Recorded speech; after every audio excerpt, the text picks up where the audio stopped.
Bonjour et bienvenue à toi belle pépite, si tu ne me connais pas encore, je suis Sabrina de Happy Life Finance, je suis experte en sérénité financière, cofondatrice de l'association L'Art d'être riche et autrice du livre La sérénité financière en 10 minutes par jour. Aujourd'hui, j'aimerais qu'on parle d'un sujet fondamental, un sujet dont on ne parle jamais quand on parle d'argent, et pourtant c'est lui qui pilote la majorité de nos décisions financières. Je parle bien de notre inconscient, parce que non, ce n'est pas ton banquier, ce n'est pas ton salaire, ce n'est pas ton niveau d'études, c'est ton inconscient qui gouverne vraiment tes comptes. Et la bonne nouvelle, c'est que ça s'apprend et ça peut se transformer. Donc dans cette première partie, on va déjà voir ce que ton inconscient fait vraiment avec ton argent. Et pour ça, je vais m'appuyer sur quelque chose de très concret parce qu'on va voir les 8 clés de l'inconscient.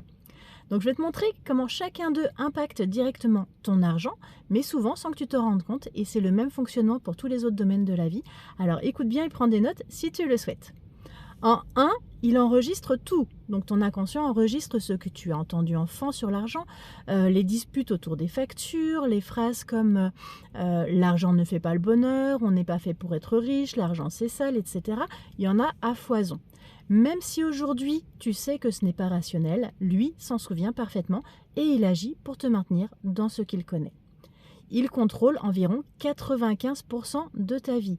Alors ça veut dire quoi concrètement? Ça veut dire que 95% de tes décisions financières ne sont pas conscientes. Les achats impulsifs, le découvert qui revient, le fait d'épargner, puis de tout reprendre, le stress quand tu ouvres ton application bancaire, ce n'est pas un manque de volonté, c'est un pilotage automatique.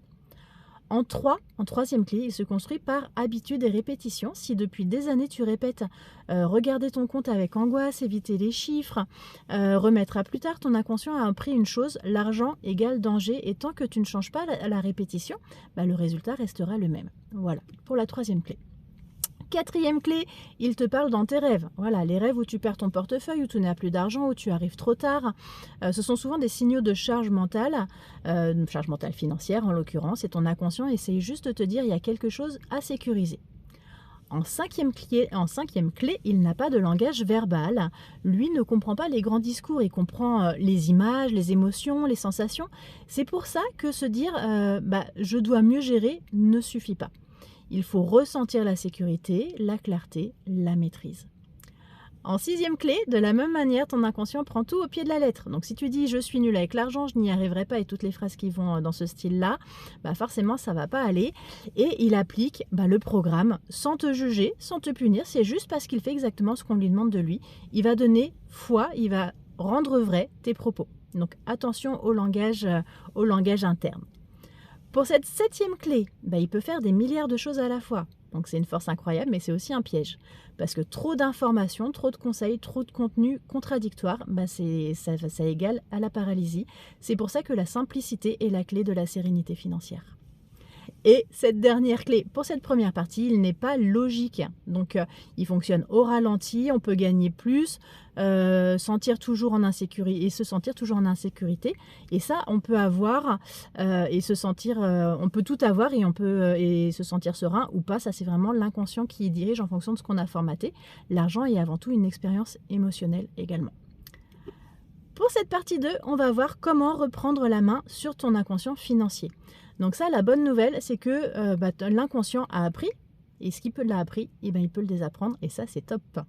Donc voici les 3 leviers puissants que je voulais te partager aujourd'hui. En 1, on a le fait de mettre de la conscience sur les faits, pas sur les jugements, juste sur les faits. On regarde ses relevés de compte, on observe ses habitudes, on nomme sans culpabiliser. La clarté apaise l'inconscient, et ça, c'est top. En deuxième, créer de nouvelles répétitions simples. Donc pas de miracle, pas de routine magique, des petits gestes répétés, 10 minutes par jour, un rituel hebdomadaire, une relation régulière avec les chiffres. C'est comme ça que le cerveau apprend la sécurité. On va réapprivoiser tous ces petits gestes-là. En 3, le fait d'associer l'argent à autre chose que la peur. L'argent peut être un outil, un soutien, une ressource. Tant que ton inconscient l'associe au danger, il fera tout pour l'éviter ou le faire disparaître. Voilà, donc fort de ces informations, on attaque la partie 3 avec le message de transformation. Donc si tu te reconnais dans ce que je dis, je veux que tu entendes une chose essentielle, c'est déjà que tu n'es pas nul avec l'argent. On n'apprend pas l'argent à l'école, tu n'as pas appris, et ce n'est pas... voilà, et donc du coup, la sérénité financière n'est pas une question d'intelligence, c'est une question d'éducation, de répétition, de bonnes habitudes, de bonnes pratiques et de bienveillance envers soi-même.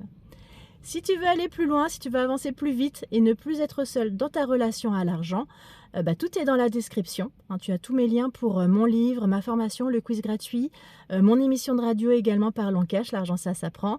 Et puis surtout, rappelle-toi de ça, crois en toi belle pépite, crois en tes rêves, moi je crois en toi. L'argent ça s'apprend, on ne te l'a pas appris avant, mais aujourd'hui tu peux choisir de l'apprendre. Donc si cette vidéo t'a parlé, like, abonne-toi, partage et dis-moi en commentaire les sujets que tu aimerais que j'aborde pour les prochaines capsules. Moi, ça m'aide à faire grandir la chaîne et surtout à t'aider encore mieux, que ce soit toi ou ton entourage. Je vais te souhaiter une très très belle journée et je te dis à demain pour une prochaine capsule. Salut!